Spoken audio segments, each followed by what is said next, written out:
My name is Romnja. Thank you very much for the introduction, Katrin. So I am one of the 3 students from Freie Universität Berlin who have initiated this project, and who, with the help of the different Heinrich-Böll foundations and many, many organizations in Hungary, have managed to hopefully give what will be an interesting overview of the situation in the April of 2023. And I will now shortly, I'll try to keep it short, introduce some main insights which we have from the project. And then I will give over to our great speakers, which we have, and I will maybe shortly introduce them right now. So we have Mark Speer from Border Monitoring, who will be giving us a small introduction on the Temporary Protection Directive and how that has affected border regimes with focus on Ukrainian refugees in the EU and Hungary. Then we also are very happy to have Eredich Lila from Roma Visitas, the Hungarian Roma organization, who we also worked together with during the creation of our report, who will give us an update on the situation since April and also help us contextualize the findings which we have. And lastly, we also have Angelika Bielova from Voice of Romnja, a Ukrainian Roma organization, who will talk about her work and also help us understand the small findings which you have generated here. So I will start by sharing my screen, which will hopefully work, and I will, yes, here we go. And I will just start the presentation. Can you all see the presentation okay? Okay, great, thanks. So as I said, this has been a project which was funded by 3 different Heinrich-Böll foundations and has been initiated at the Free University of Berlin as a part of a project seminar. During this project, we decided to focus on intersectional experiences of Roma refugees or Romni from Ukraine in Hungary. So I will shortly talk about the background of the project and kind of what motivated us to look into this specific question and also the project itself. And I will also shortly talk about the significance or the specificities of the experience of the people we spoke with, because it's a very specific experience which needs to be highlighted more. And afterwards, I will also talk about kind of what experts and what the individuals we talked with had to say, and I will finish with some conclusions and ways forward. So the background, I will keep this brief because I'm sure many of you already know these facts, and we have some excellent speakers who will speak more about these things later. Since the full-scale Russian invasion in February 2022, over 100,000 Roma refugees have left Ukraine. And a big number of these, mainly Roma from the Transcarpathia region, according to one report, have stayed in Hungary. There has been a well-documented discrimination in the whole region of Roma in Ukraine, in Hungary, and additionally, there has been a very well-documented discrimination of refugees, especially in Hungary, since the so-called refugee crisis 2015. Which already shows the importance to kind of highlight the experiences of people, or at least look at the experiences of people who fall under both these categories. And sure enough, monitoring reports, more recent ones, and even ones from the start of the Russian attack on Ukraine, 2022, have showed that there were very specific discrimination experiences of Roma refugees in Hungary. And other organizations have also identified an urgent need for national policy and international communication between different organizations and governments to tackle these problems which people have been facing, which has not happened so much, or has happened to a limited extent, which is also what we're trying to highlight with this report, and hopefully will also inspire for future international collaboration, since we have some people here from different contexts. Our project itself, as I said, it was an initiative from the Free University Berlin, and it developed into a bit more than that, we like to think. And it also, at this point, I'd also like to thank some people at DITS in my workplace, which has added a lot of input into the work. And I would also very much like to thank the organizations which we worked with in Hungary, mainly Roma Residence, who's also present now, and also the Association of Roma Women of the 21st Century, which we have been collaborating with very closely, and who I will talk about a bit later as well.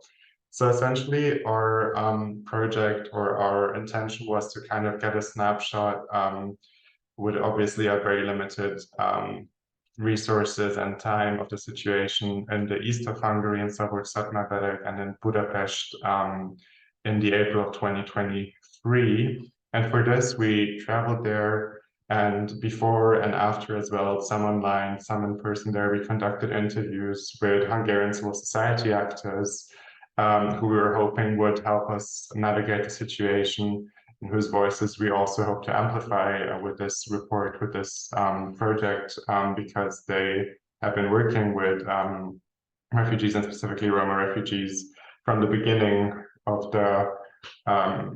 February 2022, and they are the ones who have the most context and the most knowledge on the situation.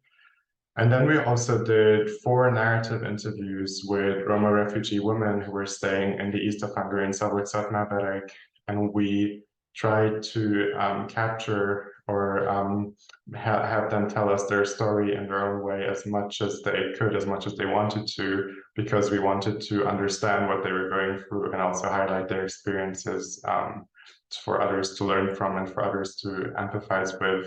And for this reason, we also chose narrative interviews, which is a very free form of interview, which kind of allows the people we talk to speak as much as they want about their, in this case, about their experience of becoming refugees and their experiences of travel and housing and various institutions in Hungary and along the way.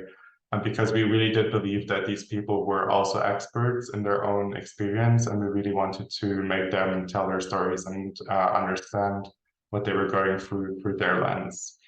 And in addition to that, we also visited the border, and during the interviews, we also visited some refugee housing facilities to help us contextualize and understand the situation a bit better as well.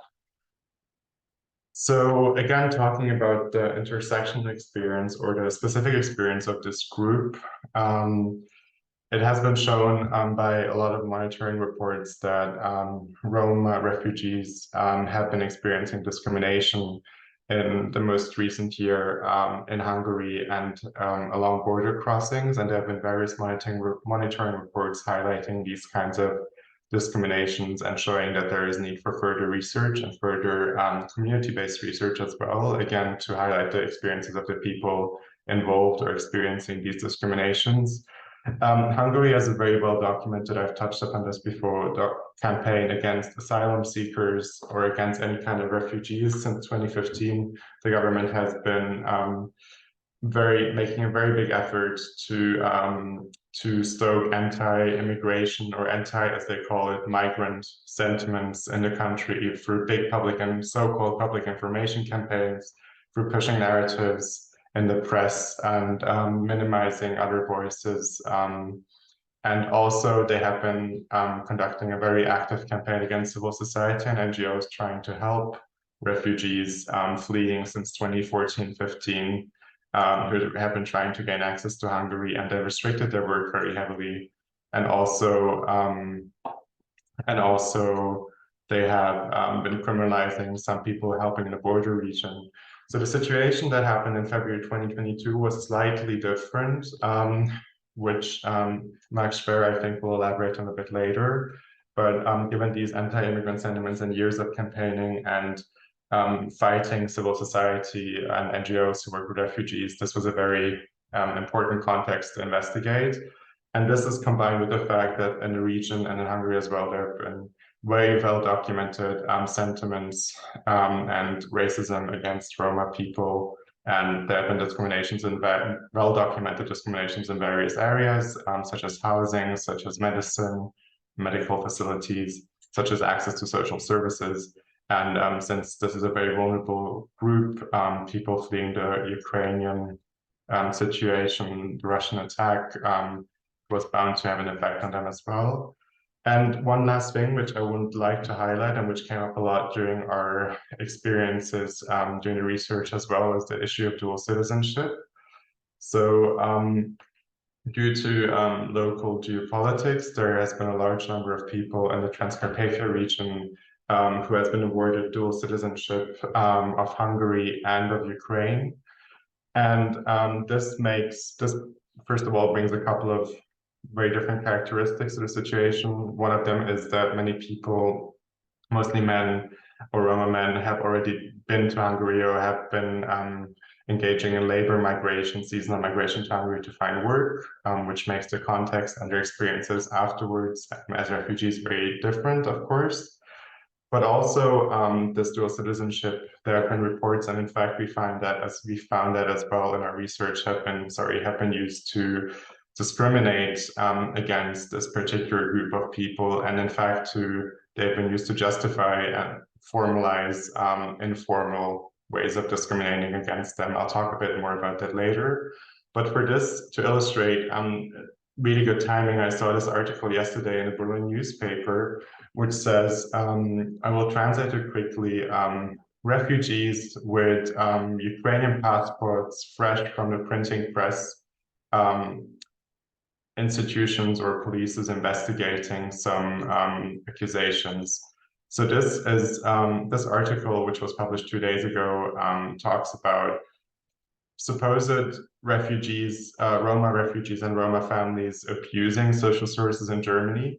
And they don't really give any evidence, as there isn't really any evidence for this happening. But what they say is that because some of them have dual citizenship with Hungary and Ukraine, and supposedly, or in the view of the author of this article, they highlight their Ukrainian citizenship above the Hungarian one.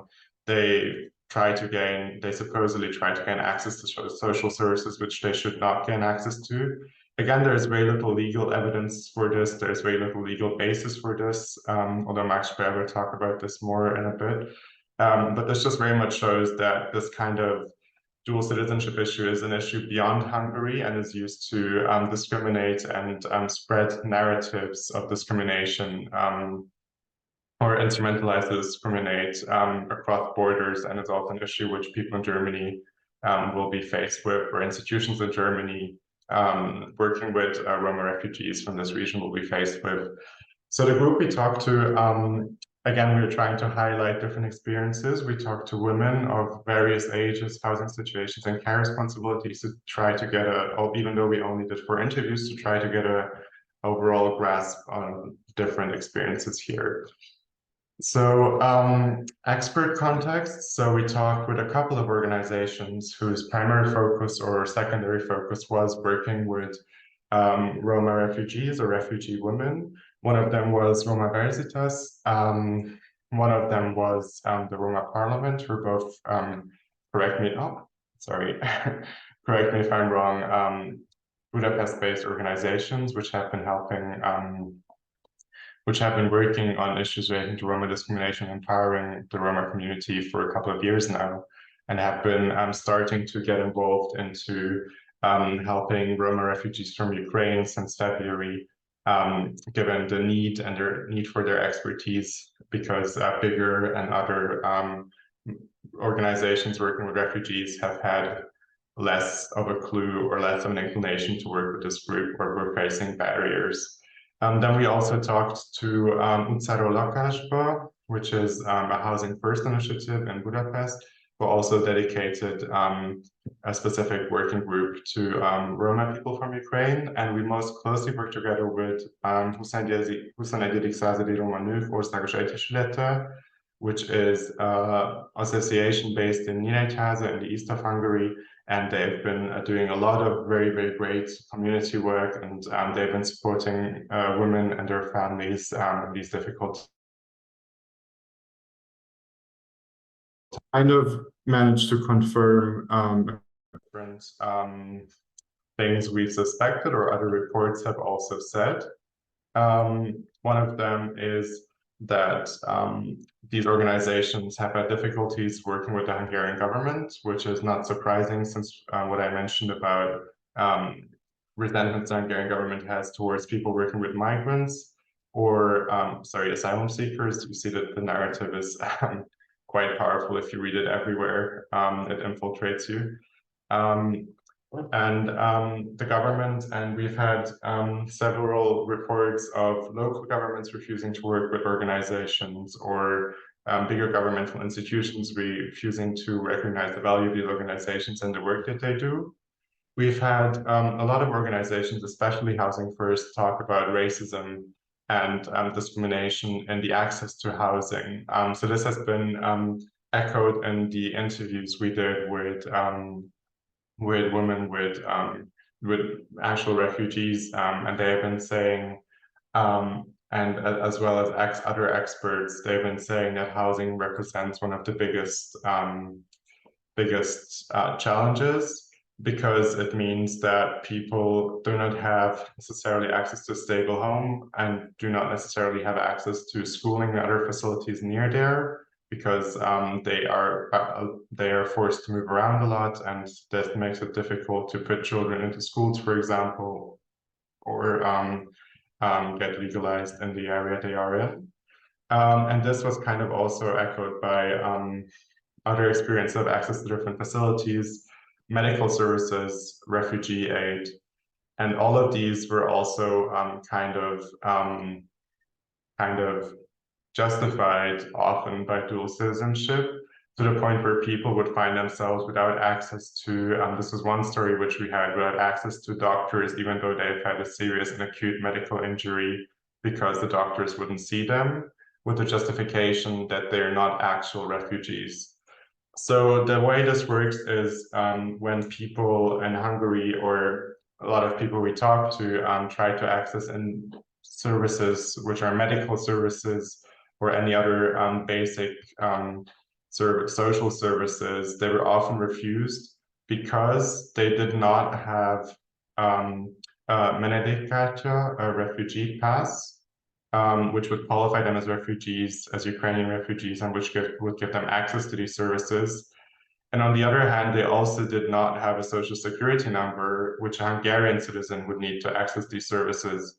So depending on what circumstances these people were in, or what documents they could provide, one of the two reasons or both reasons were used to refuse them access to medical facilities, refuse them access to refugee aid.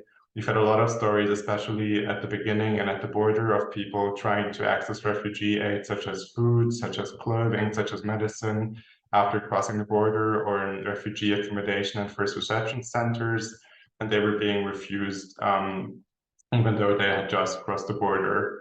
And I also want to highlight that this is not necessarily a sign that people, or we suspect that this is not a sign of people not understanding how these people need access to these facilities, or people not understanding that these people are actually refugees.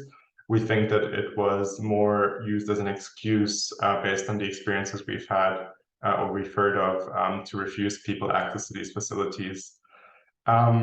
And yeah, one of the other things that came up, especially with women who fled with their children, with their families, or in the case of one person we talked to who fled with her husband who required care, that given that they, for various reasons, were lacking a stable source of income, they had additional vulnerability factors because they had care responsibilities, and at the same time, they didn't necessarily, they couldn't fulfill them in a way that would make them happy, or that would be sustainable, which also led to some problems with addiction. And yes, again, like housing and violence at the borders, I should talk about it separately. So we had several reports of people being denied border crossing on the Ukrainian side, or being abused on the Hungarian side. Part of this was that we had a lot of people talk about the same experience of being made to wait when trying to cross the border from Ukraine to the EU, or to Hungary, with the justification that we need to let white passing Ukrainians pass first.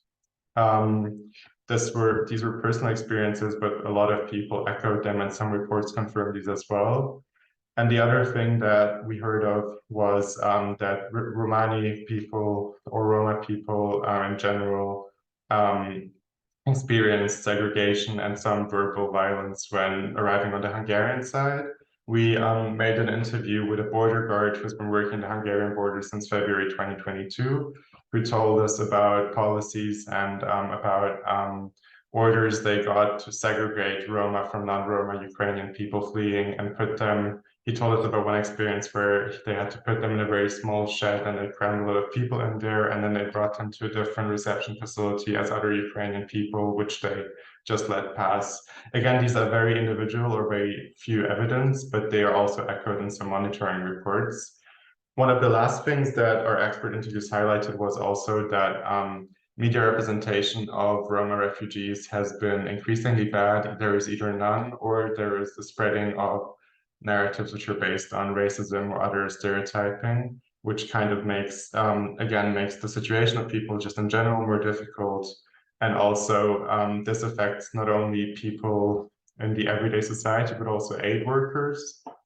So we've had one organization we talked to complain that some of these narratives which are spread through the media are also found within their own community, within their own kind of aid workers, when it's not community aid workers, when it's not community members. And we also had some examples of people telling us that they were refused help by help organizations, by aid organizations, quite big ones in Hungary, based on the stereotypes which have been previously spread through the media or harmful narratives, which I don't want to reproduce now, but yeah. So we also talked with, like I said, with experts who had a refugee experience themselves. There were a couple of themes which you could highlight here, but I'm a bit over time, so I'm going to make it a bit shorter. A lot of them describe their reasons for fleeing and the situation in Ukraine itself, where they describe also fear of war and experiences of war as one of the main reasons, but also the situation which they're facing in terms of supplies and basic human needs not being fulfilled as one of the other reasons. And there they also talked a lot about kind of lack of food, lack of work, lack of just possibilities to sustain themselves and their families where they are. And this was also echoed by one of the organizations we talked to, who at some point took a trip to deliver aid goods into the region, and who also confirmed the disastrous supply situation there. I already talked about some of the experiences people had at the border crossing. Here's one quote to kind of exemplify the experiences people had. So this was a person we talked to who was quite young, and she was staying in refugee accommodation. She was staying in a private accommodation, which they had found with the help of a social worker after a long time of moving around. And she is describing that even though she was pregnant and not feeling well, she was made to wait in the cold, and she had to argue a lot with border guards in order to get across, and she was not receiving any help from aid organizations at the border at the time. We also, again, had a lot of reports from discrimination and access to medical services and refugee aid, specifically also housing and housing aid. So one experience people told us about was being in designated refugee housing or trying to access designated refugee housing, and being either denied access by the people at the door with the justification that they're not refugees, they're Roma, or that if they did get access, they were denied food inside. So this is one of the accounts of a woman with 2 children who spent the night in Bokcsarnok, which was a central reception facility in Budapest at the time, and they were not given food or any kind of help during the night when they needed it, and they were spoken to in a very verbally aggressive way in their perception. We can elaborate on this a bit more later, because I'm sure there are some questions. One of the last things I want to highlight is that a lot of people mentioned their strong ties to Ukraine as well. And a lot of them kind of showed return intentions as soon as the situation quiets down, or as soon as the situation makes return possible, which is also why a lot of them try to stay in Hungary or near the Ukrainian border in order to be able to go home. And most of them, if not all, had family members still at home who were trying to keep contact. So this also highlights kind of the importance of the location of Hungary and other neighboring countries to Ukraine in this, because people were very set on being there. Yeah, and again, that thing of dual citizenship is essentially what I described before with most things, especially housing, refugee aid, medical services, and also border discrimination. Dual citizenship was used to formalize informal discriminations from before. And this is also, so just to conclude, this is a very small report. We had limited time, limited resources, and we really need more and more monitoring reports. There's a lot of, especially into the situation of dual citizenship, people with dual citizenships, and especially into the situation of people with care responsibilities and Romnja. Also because I forgot to mention, we didn't get this as much in our research, but they're also exposed due to their vulnerability factors they're also exposed to more violence, more discrimination, and more hardship due to some vulnerability factors you mentioned. And yeah, for this, we also, especially in the Hungarian case, we need to support civil society more, because some of them who are present here as well do excellent monitoring reports with very little funding, as the government doesn't fulfill its responsibilities to address social issues, as the government doesn't fulfill its responsibilities to monitor the situation correctly. There is no reliable statistic on refugees in general who stay in Hungary from Ukraine. There is no reliable statistics at all on Roma refugees. So civil society is really doing their best to fight even against government repression sometimes, and for fight for people with a lack of government support. And the last thing I wanted to also highlight is that we need to support more community-based approaches and community-based organizations, such as the one we talked to in Nyíregyháza, because it's really these people who know, in our research, it's really these groups which know best the situation and the location, which know best the specific needs. We've had a lot of stories of bigger aid organizations not being able to manage the situation or willfully ignoring the situation, and these smaller community-based organizations being the only one actually aiding people and actually providing help, while also these being the ones with the least resources and the most need for help from us or from other bigger organizations, other funding sources. Yes, so this is my presentation. There's references at the end, which I can forward afterwards if anyone's interested. And with this, I would like to pass on to our speakers. First, we'll have Max Speer talk, and then we'll move on. Thank you very much. Okay, so it's up to me now to continue, I think. Let me share my screen. I hope it will work.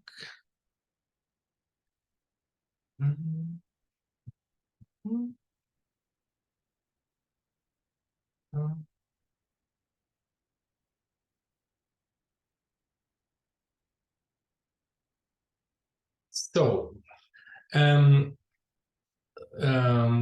what I want to do in my short presentation is to give you an idea of temporary protection in general and specifically in Hungary. So first of all, how it was decided to activate temporary protection and how it is implemented. First of all, let me start with a short map. I mean, it was already mentioned in Rob's presentation, Transcarpathia, or the Transcarpathian region. Maybe some people do not know where Transcarpathia is. So Transcarpathia is in the very west of Ukraine, bordering to Slovakia and Hungary. Just to say that at the very beginning. However, so I do work for an organization called bordermonitoring.eu. We exist since about 10 years, and we were focusing the last 10 years on the situation at the outer borders of the European Union, meaning in concrete that we were publishing reports about the situation of refugees in Hungary, in Bulgaria, in Italy, etc., and we were doing this also in the context of Dublin. So our idea was that we also can influence court decisions regarding Dublin deportations to these countries. However, after February last year, I think it was for everybody looking to the situation at the borders, it was very clear that that the thing is huge. I mean, that there is a huge number of people fleeing Ukraine already within the first days after the 24th of February last year. And so we decided that we have to focus also our activities on this region or on this form of migration. And I think 1 week after the war started, we had our first monitoring visit to the border region between Ukraine and Slovakia and Hungary.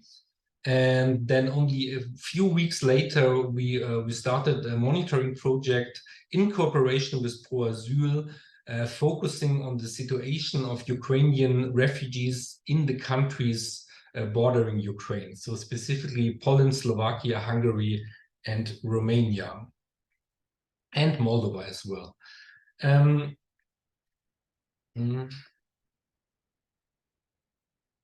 I think first of all, it's also good to remember ourselves with what regarding the situation we were confronted with in the hour after the war started. I mean, as you can see here in this graph, there were days where more than 200,000 people were leaving Ukraine. Most of them were going to Poland, but also a lot were going to Hungary.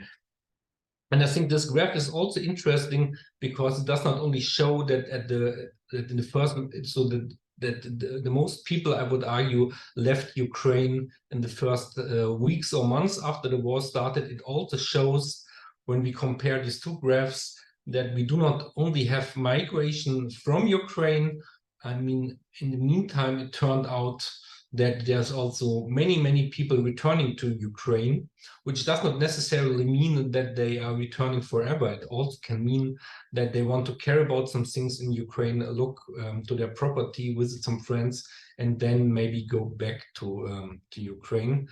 And just to already say it now, I think this is one of the big advantages of the Temporary Protection Directive, that it makes it possible, or that it makes it very easy for people to do things like that. I mean, to return to Ukraine and then come back. And when we compare it with the situation of let's say, regular asylum seekers or even recognized refugees, that's a completely different thing. For them, it's much more difficult to return to their countries of origin. The Temporary Protection Directive was adopted already more than 20 years ago, so in 2001. And it is important to understand, because it's a directive, it does not have a direct effect. It has to be, or it had to be, transposed into national law by the nation states, meaning that all European Union states since 2002, they have something like a national regulation regarding the implementation of temporary protection.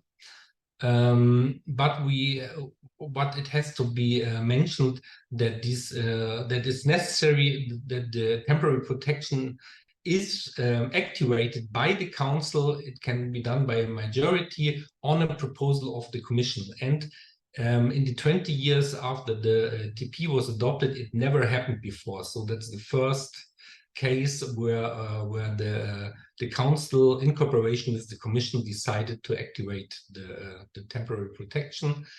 And what we know from the talks about it, it was surprisingly fast. So they managed to decide on that within days. I mean, in the Council there are the nation states. So the nation states managed to find the consensus within only a few days. And I mean, that's very exceptional, especially when we compare it with other talks about or negotiations regarding a common European asylum system. There we can see that talks are done for years, and the result is zero. So that was really exceptional that it was so fast. It already was implemented on the 4th of March. One point I would like to add here, that we have to clearly understand that it was that there was also a driving force behind this fast activation of the temporary protection, which was the mobility of the Ukrainians themselves, because for them, in general, it was possible already since 2017 to enter the European Union on a visa, without a visa. So this means there were already tens of hundreds of thousands of people fleeing to the European Union, and this somehow, I'm sure that this was a very relevant fact which put pressure on the council to regulate it. Because, I mean, the fact was already there that hundreds of thousands of Ukrainians were fleeing to the European Union. Another point is... Mark, just I need to interrupt you because there's a question in the chat. Is this the right map we should see at the moment? No. Yes, okay, then please change. Thanks a lot. Unfortunately, is it better now? Can you see another picture now? Yes. Sorry, I'm a bit confused now because my idea was not that you can see the map all the time. So what do you see now? Do you see my my slide on activation of TP? Right, TPD, yes. TPD, okay, then I will continue here. I'm sorry for that.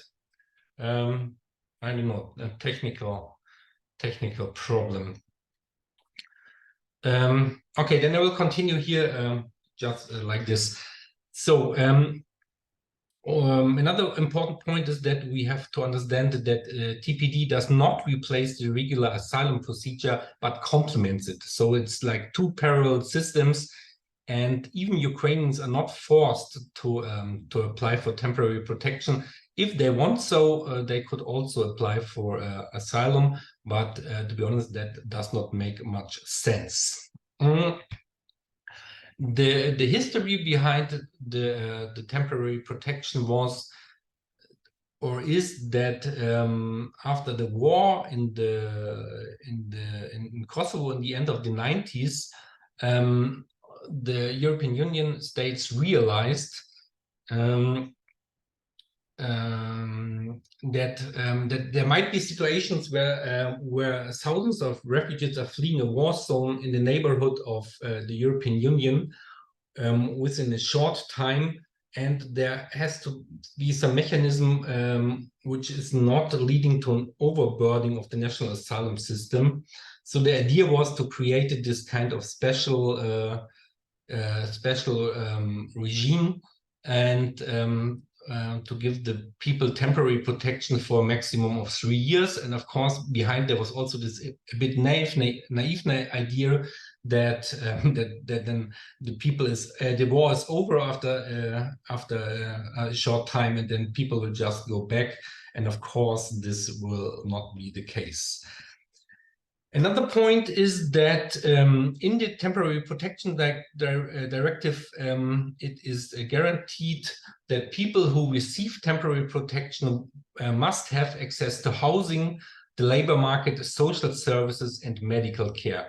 This does not necessarily mean that it has to be on the same level like it is given to citizens of the countries, but there must be at least a minimum provided to people who benefit from temporary protection.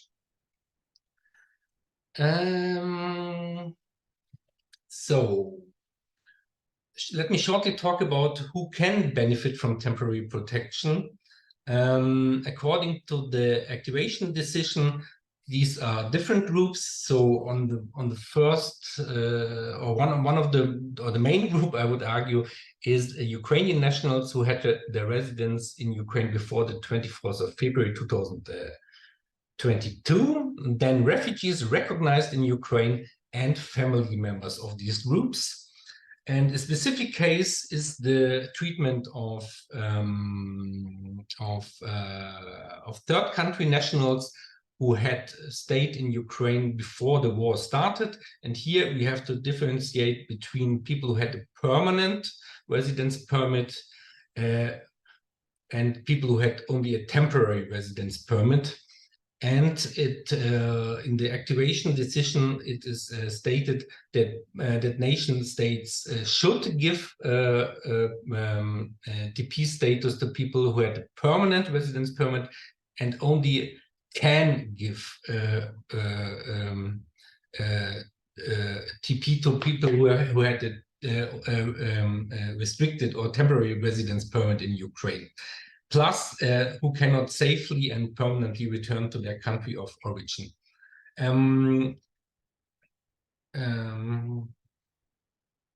The Hungarian case is also a bit specific because in Hungary, it's only possible for Ukrainian citizens to apply for TP. For all other people and refugees recognized, but it's not possible for people who had a permanent or temporary residence permit in Ukraine, because the argument of the Hungarian government is that they give an alternative way to protection under international law, which is not true, but I don't want to go into details here now. Very important is when we look to the temporary protection directive, or one of the big advantages from my point of view is not only that people are free to go back to Ukraine and to go back and forth, but also that they can choose the country within the European Union where they want to apply for temporary protection and where they want to live. That is even the case. Also, it is stated in Article 11 of the Temporary Protection Directive that a nation state who has given temporary protection to a person has to take this person back if this person is going to another country or another European Union country and applies for, again, for temporary protection. But in the implementing decision, it was clearly stated that they will not, that nation states will not use that article of the Temporary Protection Directive, which means in the end that there was and there is still a freedom of movement for refugees from Ukraine, which is completely different than it is for asylum seekers. I think we all know about the Dublin regulation, where it's in the regular case the country of first entry which is responsible for the asylum applications and the reception of the asylum seekers. So I have two more slides about temporary protection in Hungary. So in general, Hungary has a 140-kilometer long border with Ukraine, but we also have to see that it also borders with Romania. And for many people, it was the case that they fled from Ukraine to Romania, and then they wanted to continue their journeys. And when you look to the map, to come from Romania to Western or Central Europe, you have to cross Hungary. So that border was and is still also very important when we talk about refugees fleeing Ukraine.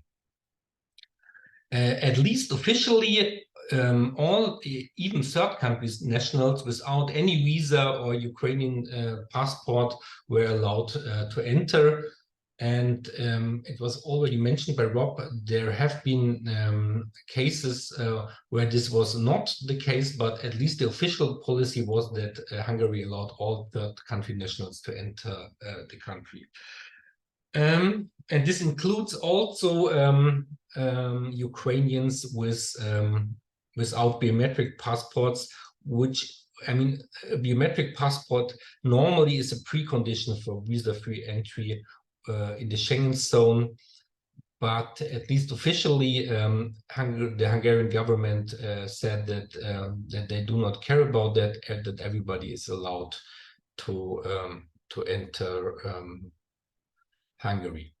And in these cases, the Hungarian government they provided the people with a so-called temporary residence permit, which was valid between 1 and 3 months, so that the people have the chance to either apply for TP or to travel to their countries of origin.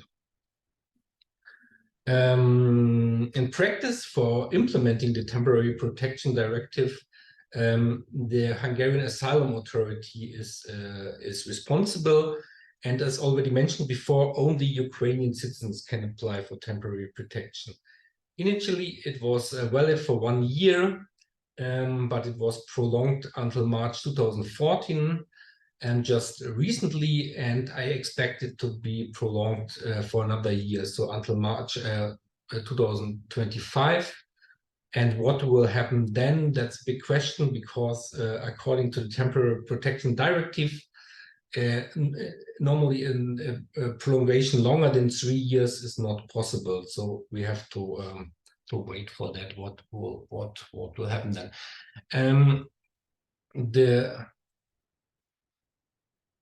The number of people who receive temporary protection in Hungary is relatively low, especially when we compare it with the numbers in the other countries bordering Ukraine.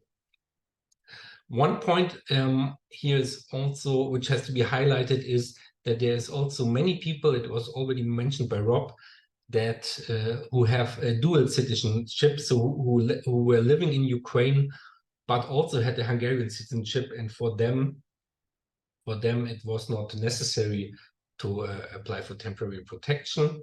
Plus, we have a longer tradition of Ukrainians who were working in Hungary.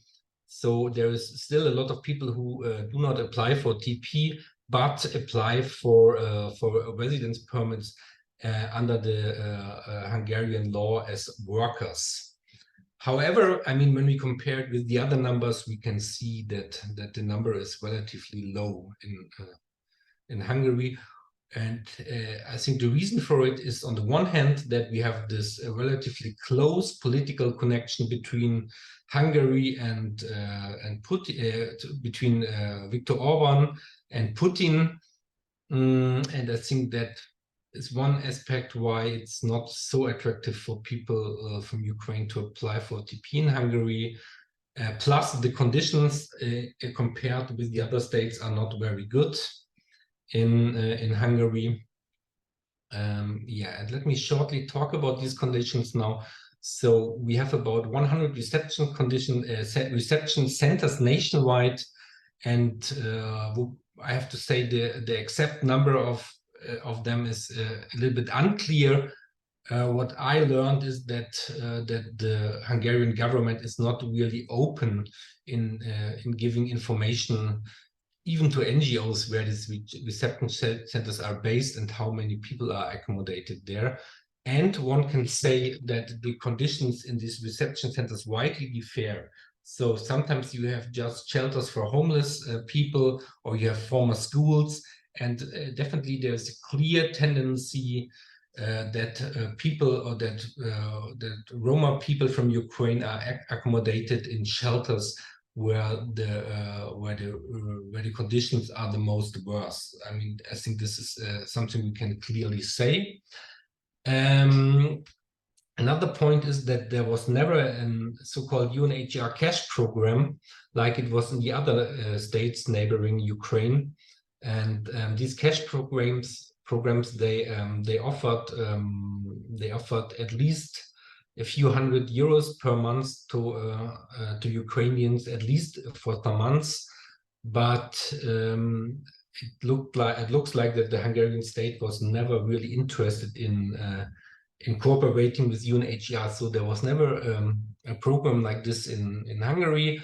So meaning that the Hungarian state is only supporting Ukrainian refugees with 30 euros per month, 35 euros for minors, under the precondition that they are, let's say, willing to work. So it's clearly stated that people who reject a job offer from the labor office, they are not, they cannot get this money anymore.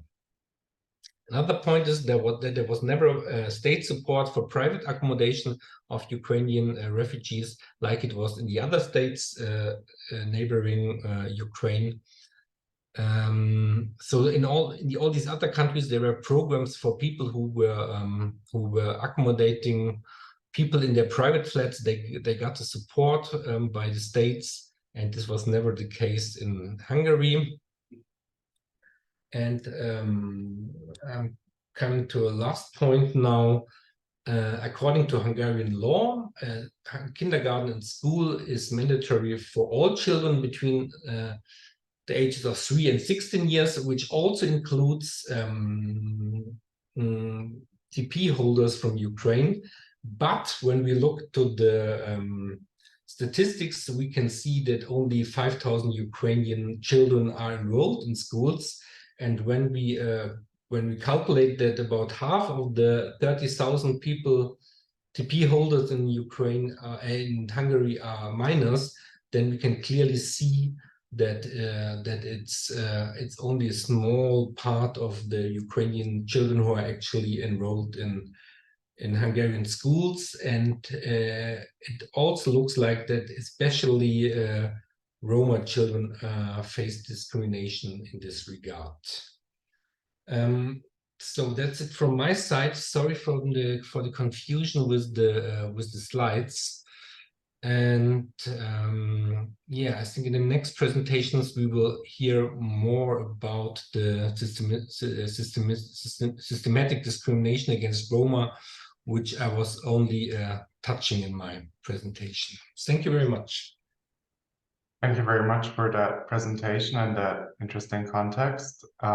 Maybe one small thing to add to kind of illustrate your points is at one point we visited a refugee accommodation which housed around 40 to 50 people in one mid-sized room, and which had been an institute for supporting elderly people before, which had non-adequate conditions for a number of people it was housing. And to illustrate another point you've made, which afterwards, with 1 week's notice, was also closed down by the local administrative person, with the which, you know, there was no real justification for it. The justification that she said was that people visit home too often, and so she did not see the point in keeping the refugee accommodation there, which is obviously not a valid point to make. Thank you very much for your presentation. I will pass on to Angelika Bielova from Voice of Romney. A quick note as well, she will have to leave a bit early, so if there's any specific questions for her, write them in the chat, and maybe we'll have 1 or 2 minutes afterwards to discuss them. The floor is yours. Yeah, thank you. Thank you for having me. So I will send a message to the chat with my email, because I have to go after my presentation, and our social media to learn more about our work and work of Voice of Romney. So I am the founder of the Voice of Romney, and before the war, I helped Roma women to realize themselves.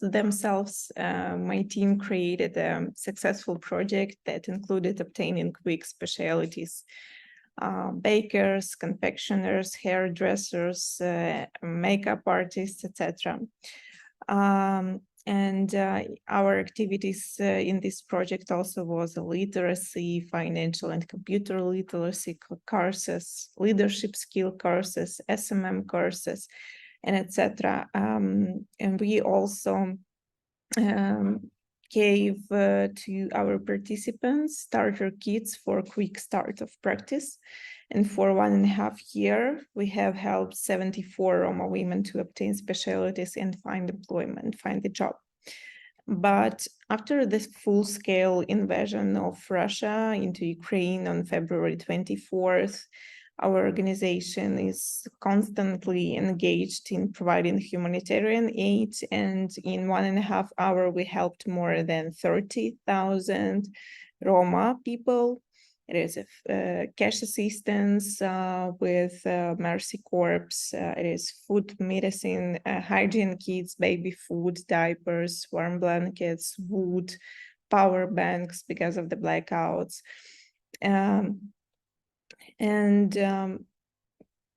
We have to understand that hundreds of thousands of people were forced to leave their homes and become internally displaced persons and refugees in other countries. And more than 50,000 Roma fled the war in Ukraine because of the war in Ukraine and went to European countries, and more than 70,000 became IDPs. More than 40,000 of them are children. I will highlight the cases that we received from colleagues from the Czech Republic, Moldova, and Germany as a part of monitoring with the European Roma Rights Center. Among them are exclusions from social services, placement for far from necessary infrastructure, and living without means of communication, and access to information without money and food, receiving fewer social benefits, segregation, being housed in stadiums, and in some cases being fed stale food. These cases of discrimination highlight the gaps faced in the protection of minorities in the areas of humanitarian and refugee support, and the need for equal treatment and non-discrimination. The largest number of cases of discrimination continues to come from the Czech Republic, and in particular, checking only Roma for dual citizenship, so as not to provide them housing and accommodation and social benefits. As I already mentioned, 70,000 Roma in Ukraine became IDPs and were forced to leave their homes. They face the problems of accommodation, employment, access to humanitarian aid in Dnipropetrovsk and Odessa region. It is southeastern parts of Ukraine. There are registered refusals to provide humanitarian aid to Roma, access to distance education for children, access to psychological assistance for children who suffered as a result of the war. Kindergartens in safe region, although there are no safe places in Ukraine, are overcrowded, and remote learning is not available for Roma children due to lack of access to technical means. We recently conducted a survey among Roma IDP families in Zaporizhia, Dnipro, Kherson, and Zakarpattia region, and I will share with you some of our findings. So it was in December 2022, January 2023. And our survey once again confirmed the fact that Roma families generally consist of a large number of people, 37%, that is more than a third of the respondents, confirmed that their families have 6 or more people. Unfortunately, international organizations often do not take these characteristics of Roma families into account when distributing humanitarian and financial aid. Standard procedures for assessment and provision of humanitarian aid take into account only family of up to 5 people, which makes it impossible for Roma families to have equal access to aid. It was also confirmed that the situation with access to education for Roma is still critical.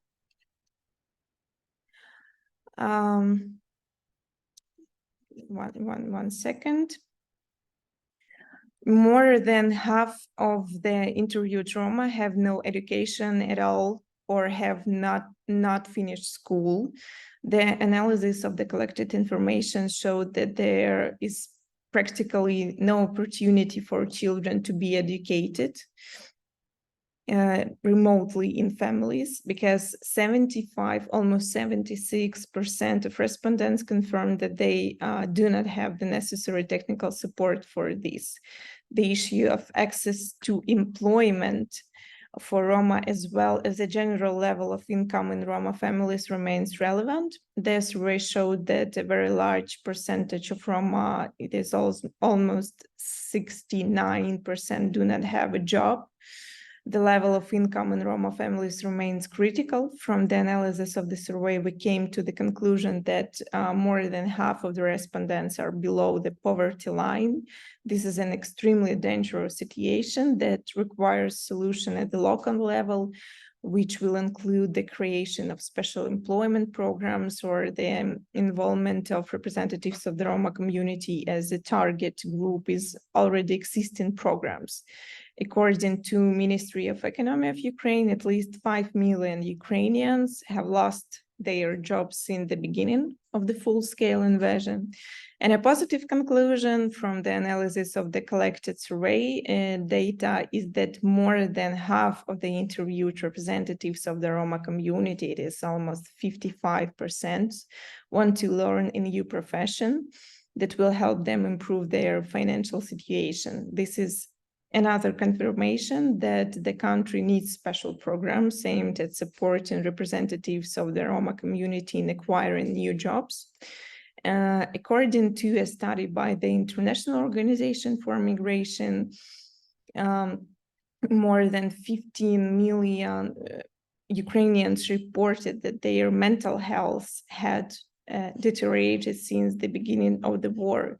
And the deterioration of the psycho-emotional state is also confirmed by representatives of the Roma community. 71% of respondents, and these indicators, just a moment.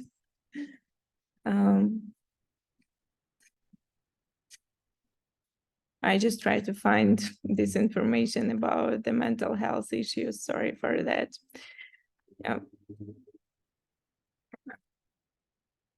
Yeah, so this is here. These indicators also indicate the importance of providing psychological assistance and informing the Roma population about possible free consultations.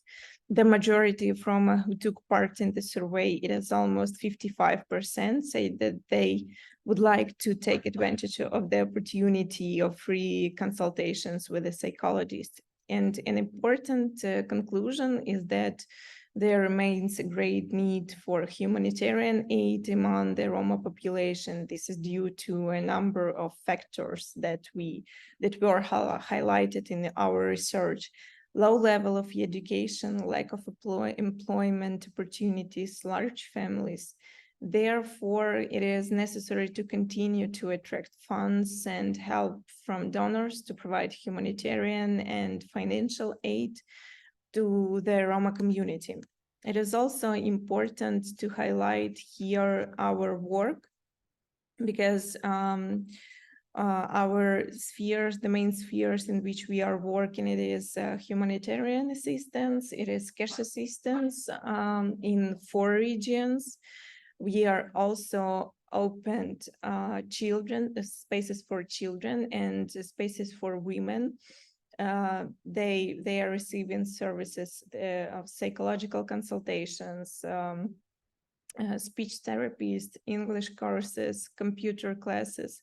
Because of our findings in our research, we are also working with women to provide them space for co-working, for communicating. We are also providing them space and opportunity to receive new specialities and etc. And also our organization actively advocate the involvement of Roma NGOs and preferably Roma women's NGOs in dialogue with international donors, such as the UN. And we participated in the organization of a round table with UN agencies and Roma women's NGOs so that the needs of Roma communities were included in the humanitarian response. We are involved in the process of localization and reconstruction and rebuilding of Ukraine, and promote the inclusion of the needs of the Roma community in these plans and programs. And I believe that in partnership with Ukrainian Roma NGOs and European NGOs, we will achieve this goal to include the needs of Roma in all programs regarding in refugee programs, in recovery programs, and the programs of localization. And I will be happy to work with all of you, and if you are interested, I send your my email, and I will be happy to work together. So thank you again for having me. I will stop sharing my screen. And I'll be happy to answer your questions. I have 5 more minutes, but I also sent again my email. So we are open for partnership. Thank you again. Thank you very much for your presentation and for talking about your work. There was one question in the chat to share the report, which you just presented. Of course. I will send it to Robert. Okay, and then we'll share it. Yeah, to Europe, sorry. So maybe before we move on to Eredicila, we can have 5 minutes for questions, if that's okay, since Angelica has to leave. So any specific questions to Voice of Romney, feel free to write them in the chat or unmute yourself and say them now.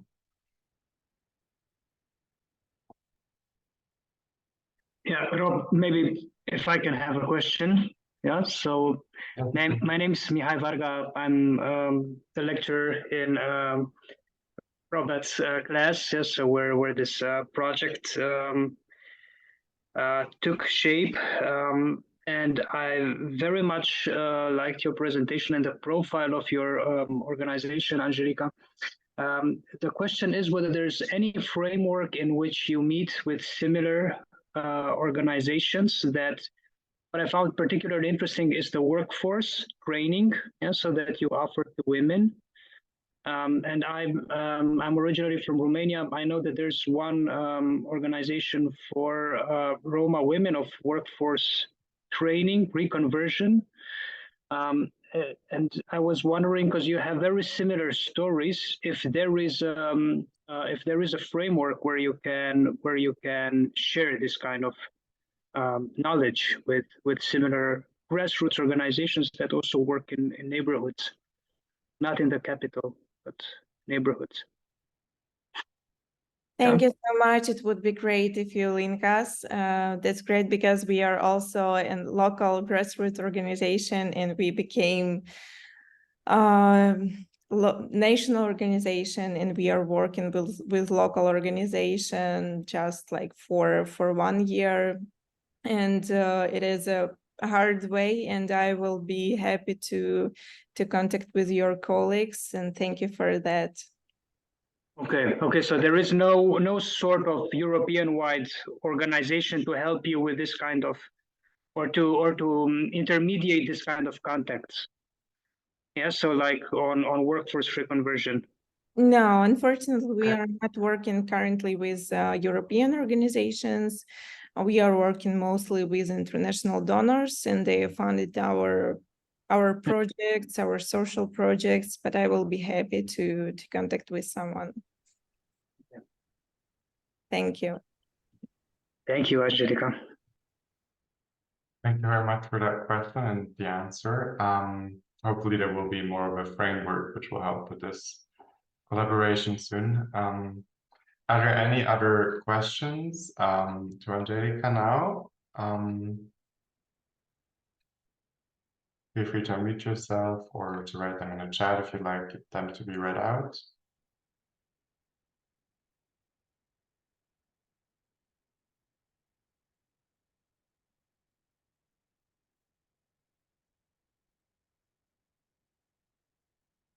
Okay, so if there's no specific questions that come up right now, thank you very much for your talk, and thank you very much for presenting your organization. And if questions come up, and if indeed collaborations come up, which would be very good, then you have sent the contact information of Voice of Romnja. They're in the group chat, so copy them. You can also share them later on, maybe when we share the recording. And you can also reach Angelica there. And thank you very much for your time and for presenting. Thank you. Okay, so we will now move on. Thank you very much. We'll now move on to Edith Schiller from Roma Versitas from Hungary. Hi, everyone. Thank you for having me on board. Let me share my screen first. Sorry for my cat who's meowing in the background. I don't know what's his problem. You should see my screen now. Yes. It's just one. Maybe.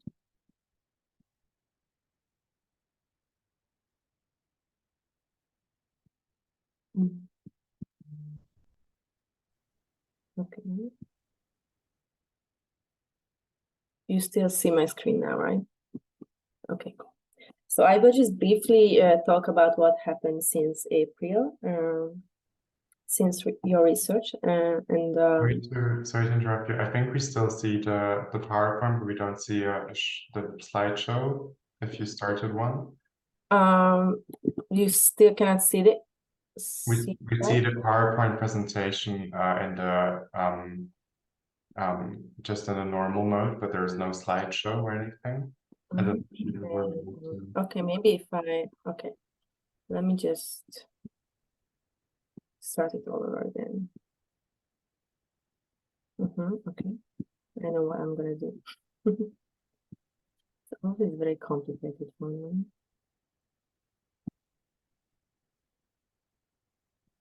Can you see anything now? Yes, now we see the slides. Okay, cool. And I should be able to move here, right? Okay.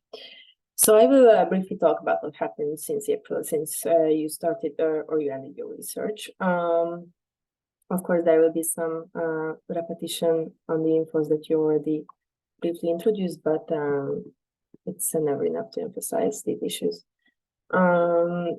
So our organization is a Roma-led educational organization originally, and in its main activities, we are focusing on the educational mobilization of the Roma youth in Hungary, but since the war broke out, we extended our activities to supporting Romani refugees, but we do not support Romani refugees directly, but our main goals have been in our project to support those usually under-resourced, mainly Roma-led grassroots organizations who work locally and try to support Romani refugees on a daily basis, and to give a platform for them for coalition building and exchanging and upscaling anti-racist and culturally sensitive practices that they have. And besides, as there is not much information of Romani refugee situation in mainstream discourses, we have also been focusing on knowledge production, as a part of which we conducted interviews with more than 150 families, and we are constantly gaining up-to-date info from our partner organizations on how Romani refugees situation is changing. So in terms of the administrative processes and legal issues, the issues are still the same today. Basically, there is a general lack of official and reliable statistical data on refugees and their whereabouts, which makes it difficult to advocate for adequate and well-targeted policies. In fact, during the summer, we just learned of multiple collective accommodations overseen only by state actors, where Romani refugees reside, but when we tried to get into these shelters to see its conditions and to talk to the families, we were refused of permission in all cases, In fact, UNHCR could not get in either. So it seems that there are hundreds of Romani refugees whose living conditions depend mainly on state actors and who has no access to the support of NGOs concerned with anti-racist and culturally sensitive approaches. Another issue that is still present is that the subsistence allowance that comes with the official registered status in the asylum system is still not enough, of course, to cover basic needs. And besides, as others already highlighted, there is a very specific problem that affects only Hungarian-speaking Romani refugees from the Transcarpathian region, which is the issue of dual citizenship, which many of these Romani families hold. Because in accordance with the official legislations, those holding a Hungarian citizenship, of course, cannot register in the asylum system because they are considered as Hungarians. However, in theory, it's also part of the legislation. In theory, they would be entitled to all the benefits that comes with that status, meaning the subsistence allowance, for instance, and of course, all the benefits that comes with being a Hungarian citizen as well, as having access to free healthcare services and education. But as the practice shows, Romani refugees often have no access to the services and benefits, either because even the authorities are not aware of the legislations, and also because racist attitudes come into play when Romani refugees enter these social arenas. And they are often refused of help because they are rather seen as Hungarian Roma and not as refugees in need. And of course, since they hold a dual citizenship and not registered officially in the system, they do not really appear in any sort of data. So when we talk about numbers, it's always very opaque, and it's not really the real numbers when we talk about how many refugees reside in Hungary currently. Housing. So as you already know, Rob already mentioned, most Romani families only access collective housing, and to this day, these families live in these shelters, which are fundamentally not adequate for long-term housing, which is very concerning, of course, in the long run. And in the lack of any sort of centralized state action, there is no meaningful ways out of this institutional housing, as the prices on the housing market are still skyrocketing, and the family's financial situation is very unstable, and the widespread prejudice against Roma on the housing market is an additional barrier. And in addition to that, a very recent and concerning update I have in terms of institutional housing. Until a few days ago, every actor that hosted refugees in collective accommodations got an allowance of 7,000 forints per day after every refugee hosted at the given shelter. However, a few days ago, a restriction has been introduced which cut off this allowance after those refugees who are officially not employed, have no child, or are not part of any other specifically vulnerable group, as being pregnant or having disabilities. And in one family, only one adult family member can be counted as a parent. So this means basically that if in a family with 2 kids, for instance, neither of the parents are officially employed, only one of the parents' accommodation is still covered by the state, and the other parent basically has to go. And why is it so concerning when we think of Romani refugees? Because most Romani refugees' families' only source of income comes from men's typically undeclared jobs in the construction and steel industry. So most of them work very, very hard under super exploitative conditions. But since they are not officially visible on the labor market, now with the new legislation, they still have to move out of these collective shelters because the shelters owners cannot cover their stay anymore. And the problem is that they barely can access safe jobs beyond the black sector. And this legislation, of course, is still very new, and we do not really see what will happen. And our partner organizations hosting Romani families still trying to see what is their room of maneuver to still be able to host these families. For instance, a social worker from an accommodation of hundreds of Romani refugees just told me yesterday that they are now trying to find declared part-time jobs for women so that men can stay at their current undeclared jobs, which is just more financially sustainable for them in the long run. And their stay can be still covered after being a parent. I mean, men's stay can be still covered after being a parent, and women's after having a job. But of course, it's still really hard for women to find a job on the official labor market. So that's another issue, and especially jobs that they can combine with their reproductive households. You can see on this slide that 71 of the female respondents that we had in our research were either housewives or unemployed at the time.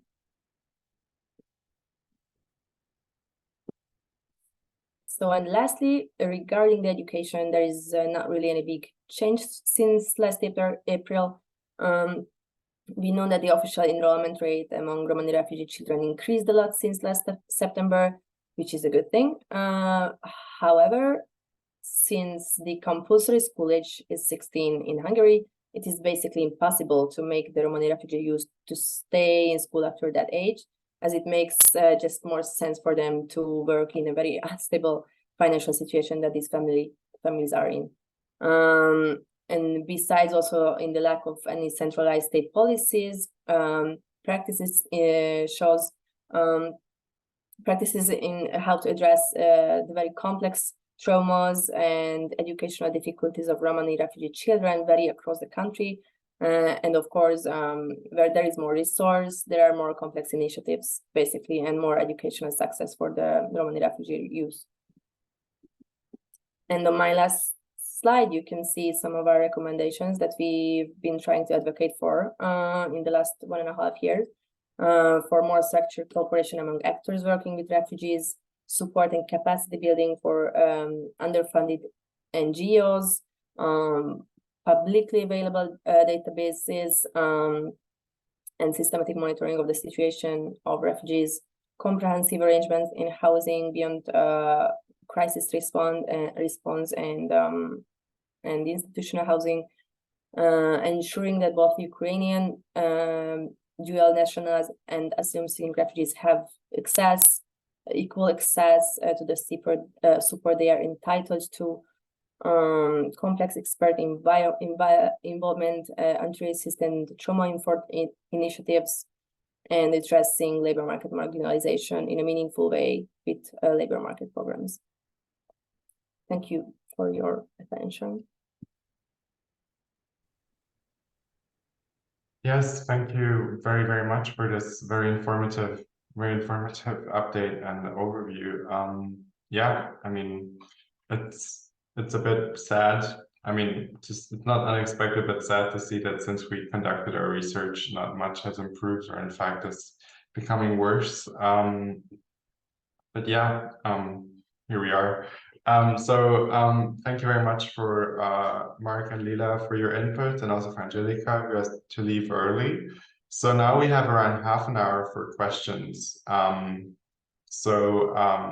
Please write your questions if you have any questions about the report we conducted with the Böll Foundation, or the work of Mark and Lila, or anything that was said, or if you have any own experiences in this field to share, please let us know now. So you're very welcome to unmute yourself and speak, or write your questions in the chat, and then I'll read them out for you.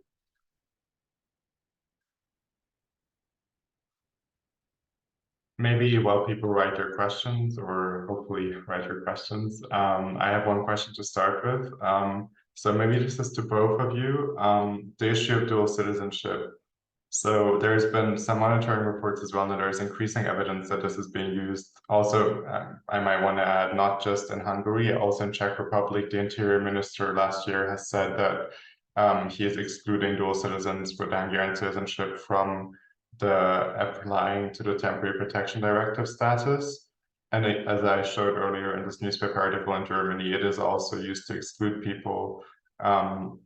Do you think that this will change, or how can we effectively counteract discrimination along these lines? maybe Lila, you could start, and then Mark, you can talk about a broader perspective. Sorry, can you repeat the second half of your question, because I just couldn't hear it. Something happened with my Yeah, sure. So do you think there's any effective way of combating discrimination along these lines, or what do you think would be the best way for civil society or other actors to work against this kind of discrimination with dual citizenship? I mean, if I have to think of something, the intersectional approach that you introduced in your research project, I think would be very useful to address the issues that this group is facing as being Hungarian, being Roma, and being a refugee in a country.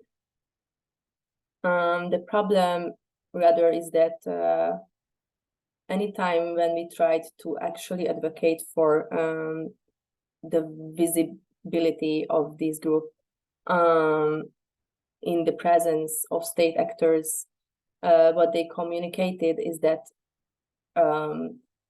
they see no differences among the groups that come to the country, and somehow they tried to hide or somehow they tried to neglect the specific issues of this group in a narrative that says that they regard to every refugees in the very same way, which is very concerning, because I think the state really should address these issues precisely because they are relying on the workforce of dual citizens coming from Ukraine, and they had been relying on the workforce of dual citizens way before the war.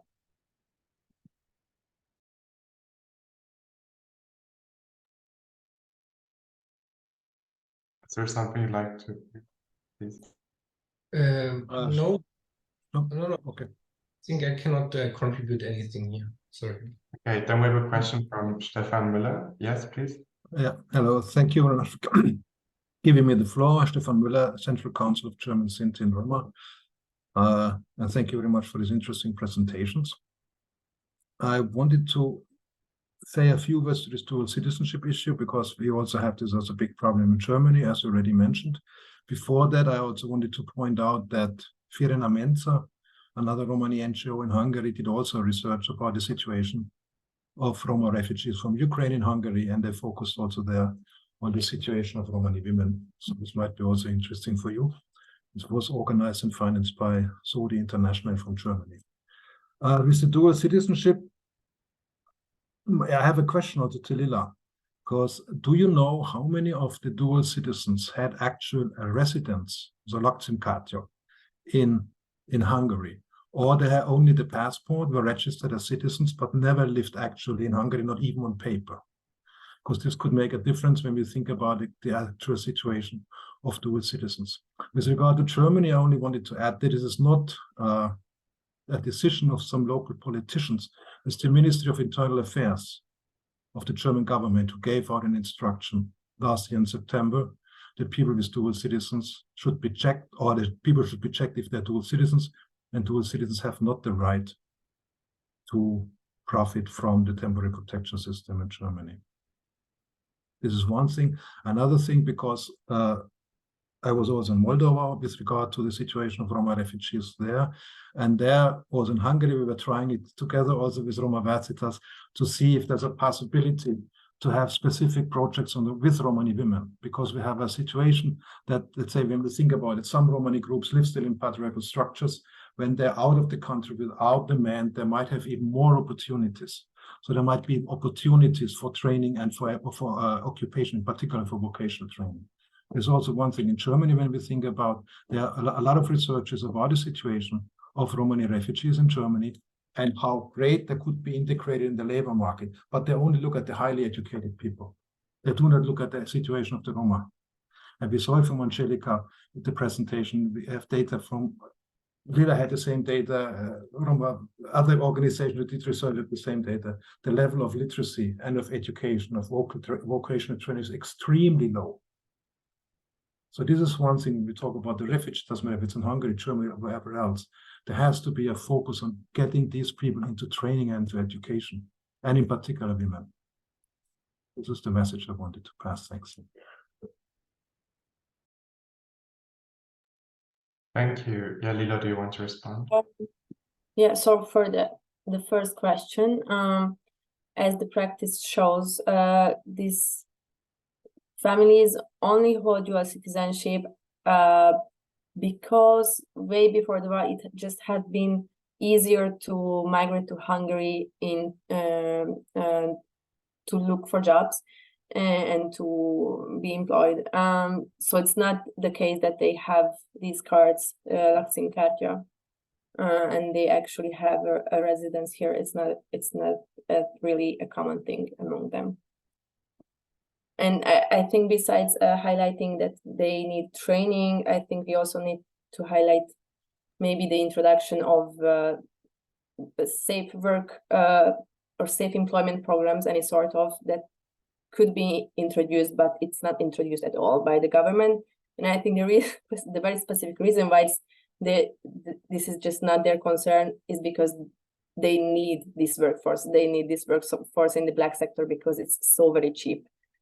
And they had been relying on it way before the war. So I think, yeah, it's a very complex issue. Maybe just also to add from our own smaller research, what we also experienced with regards to documents is that some people had issues at the border and then also later on in Hungary proving their nationality or proving their legal status in general because they had either outdated documents or they had documents, birth certificates, but not passports.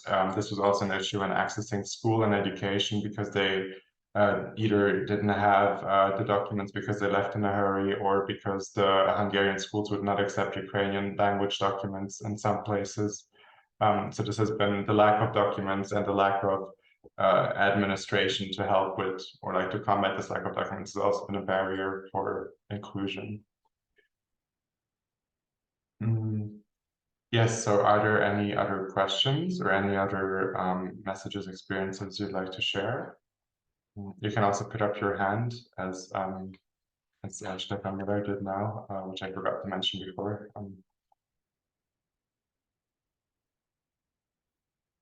Yes, Mihai Varga. Yeah, maybe also a question to both of you, Lilo and Rob. So, I mean, I understand that the government is very far from wanting to move on these issues, but I mean, and it's only the government that can do something about legal status. But is there any support at the community level? You know, so are there maybe municipalities or places, regional administrations that are maybe more supportive in these issues? Yeah, probably. I mean, you know, the closer maybe, you know, in border close areas.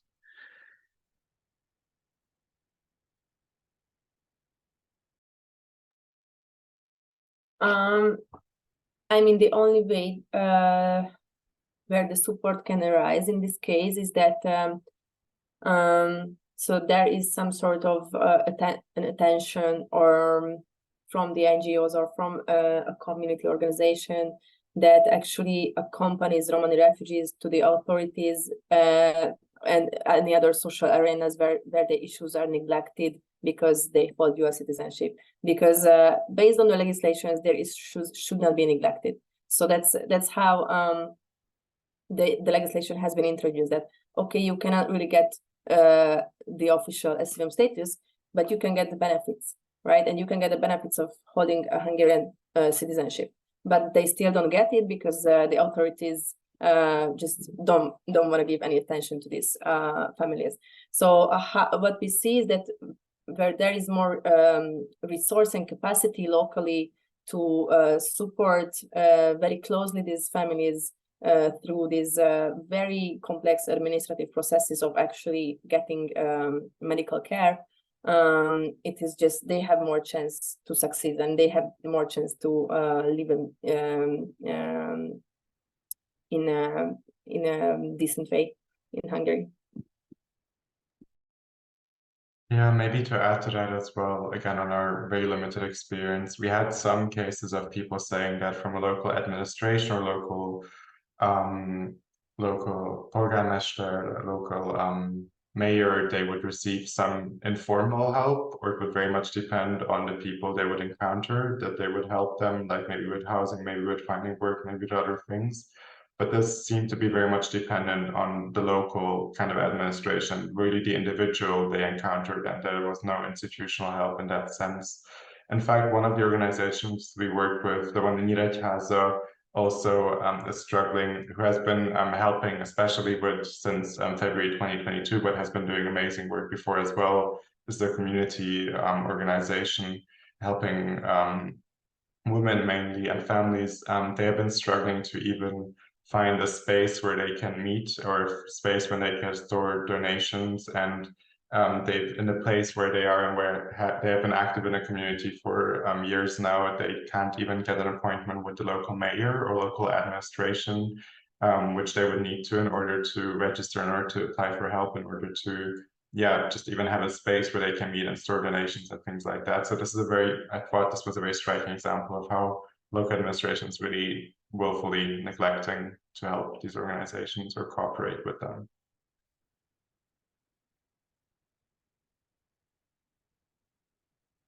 Do you have any other questions, or is there anything else, Mark or Lila, you would like to share? Maybe if we have some more time on your perspectives.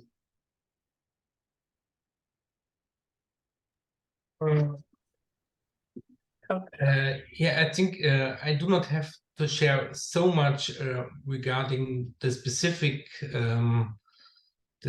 situation of Roma refugees in Hungary. I think there you know much more than I do. I mean, what I can report also from the other countries is that I have heard nearly in all of these countries about the problem, or regarding the problem of discriminatory treatment of Roma refugees there as well. For example, in Czech Republic, there was a case where the government tried to or offered accommodation to Roma refugees in a former detention center. So it was open, so people were not locked there, but it was offered accommodation for Roma refugees only in a detention center, which is a really showing example, I think. And I really think that the question of this discrimination of Roma refugees has to be highlighted much more than it has been done so far, because I mean, in general, I have to say I'm a big supporter of the temporary protection regime. I think it was one of the very few great ideas which the European Union has had in the last years. But of course, we have to put our fingers to the problems, and I mean that is definitely something where we have to look on, and also this what you have reported, that there is now the idea to not support state or that accommodation is not supported anymore by the state. I mean, the 7,000 forint. I mean, this is clearly an idea which they stole from Czech Republic. I mean, there they already implemented starting at the 1st of July. And I think this is, I mean, they are saying, I mean, the official argumentation is like that we cannot support these people forever. It's only temporary. But I mean, in reality, we see, I mean, who is left in these shelters? I mean, there's a huge number of Roma people who is left there, because for them, for many of them, it's very difficult to find accommodation on the private sector. So we have to see this the thing that state sponsorship is reduced more and more as a clear attack, specifically on the Roma minority.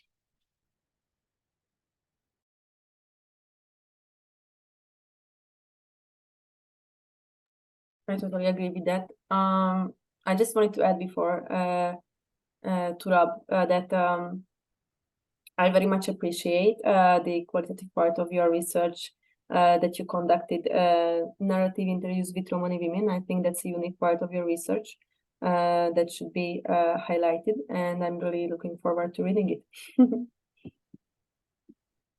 Thank you. Yeah, hopefully it will be published sooner. There's been some delays with that, but this event is definitely already an output which we're very happy about, and I'm very glad to have the two of you to talk about these issues as well.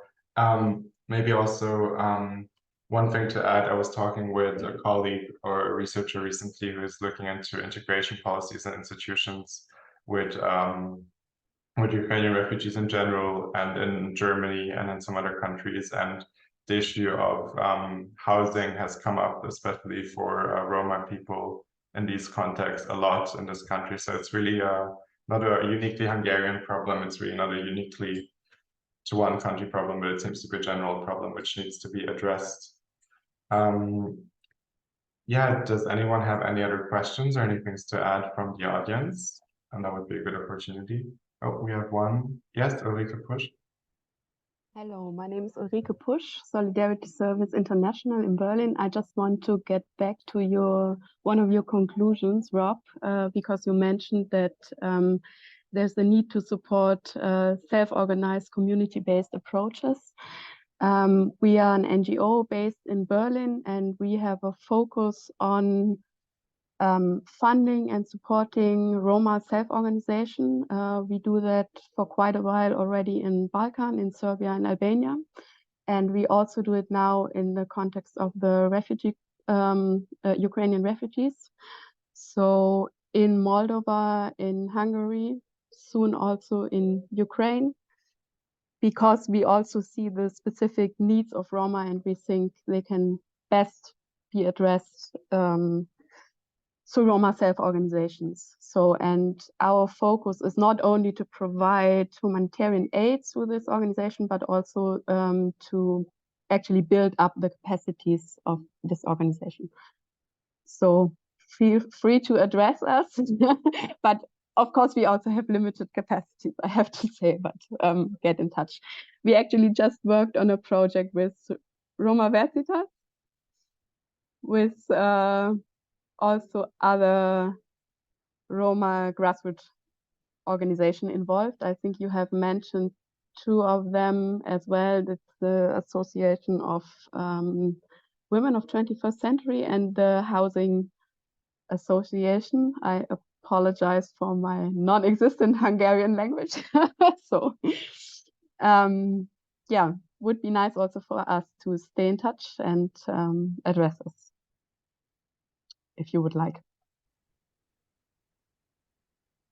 Yes, definitely. And yeah, Lila is a very good person to talk about that too, I think, or Roma Versitas in general. And I'm very happy that you already worked with, yeah, I was going to suggest that you also work with the organization we worked with, the Roma Nők Egyesülete, because they're very good at what they do. And they also, when we were speaking with them, were very much asking us how they could connect with people from Germany. So I'm happy that that's happening. And also Angelica, although she's not here anymore, she's a very good person, I think, to speak to with regards to investing into networks and helping people or contributing to people's efforts in Ukraine. So yeah, it's really great to hear that you're doing this kind of work. So thank you. And yeah, Ulrike also shared her their email address in the chat. So if anyone feels like they could also cooperate, this is a good email to email, yeah, to communicate with. Any other questions or contributions? We maybe have time for one last one.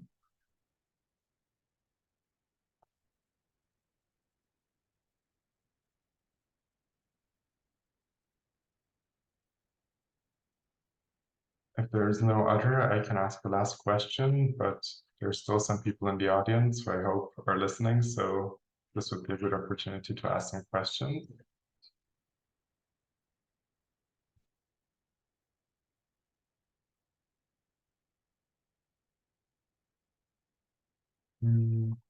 Okay, well, I have one question to Mark and one question to Lila afterwards. So Mark, first, you talked a lot about kind of the establishment of the Temporary Protection Directive and how it's been prolonged now, and how you, I think if I understood correctly, expect it to be prolonged for some time. I was wondering if you think that, given your knowledge of the EU institutions and the process that has gone into it, there is a way forward to improve or to combat discrimination of third country nationals, people with dual citizenship, if there's any way of including that into the Temporary Protection Directive, or at least including protections and measures on national levels, because as we've seen, it's been national decisions in Czechia, in Hungary, and Germany even to exclude certain people, or to at least not combat the discrimination of certain people.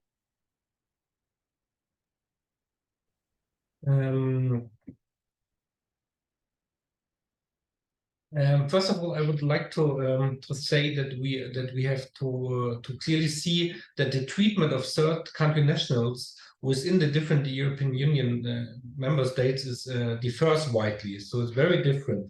So in Romania, for example, we have a situation where I was told that nearly everybody is getting, or nearly all third country nationals who apply for TP get it, and that there is actually not a decision, or that there's actually not a process proving or deciding on if the people can go back to their countries of origin or in a safe way. So I think we first of all have to understand that the situation widely differs, and I do not expect that there will be more efforts by the European Union. My feeling is, or what I can see is, that this is up to the nation states now. So we have to, if you want to be active in this field, the target which you have to target on is the German government, so not the European Union. Yeah. I see. Thank you for that input. Yeah, many things to do for activists and organizations there. Yeah, Lila, I was wondering if you could just briefly talk about how, because you've been on this project or on the project relating to this topic for a while, and you've just mentioned a very recent Berlin development. How do you plan to continue this project, and how do you anticipate this kind of these policies, the situation of people will develop? Maybe also to contextualize this question, we talked with some people from civil organizations who told us that a lot of people, Roma families, left and went back to Ukraine and faced hardships, which they have talked about there, because they couldn't find housing, couldn't find work, couldn't get the children to go to schools in Hungary, or they went to other countries such as Germany or Czech Republic. Do you see this kind of trend with the people you work with, or how do you think we can help them more efficiently? What do you see for the future? So ever since the war broke out, there's always been a very dynamic I don't know, travel trends when it comes to Romani refugees, because from time to time they travel back to the Transcarpathian region because they have family members there, or because they just could not access healthcare in Hungary, and they go back to Ukraine actually to get the medical care they need. But since these legislations, or this very recent legislation, I heard of accounts of families who traveled further to Germany, and it has been a trend. It had been a trend before as well. That when it comes to all the vulnerabilities that they might struggle with, they just see no more options here in Hungary and just try to live a decent life in another country.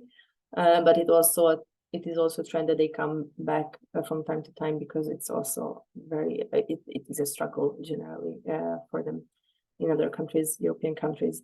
But I can imagine that there might be more families on the go with this new legislation, because if they even cannot get accommodation at collective shelters anymore, whereas should they live in Hungary? So they do not really have any options, and they don't really want the families to be apart, because if one family member is affected, they want to stick with the family member. And maybe there's another trend that might arise, that men will move into workers' dormitories, and maybe other family members will stay in these collective shelters, or maybe go back to Ukraine. I can also imagine that.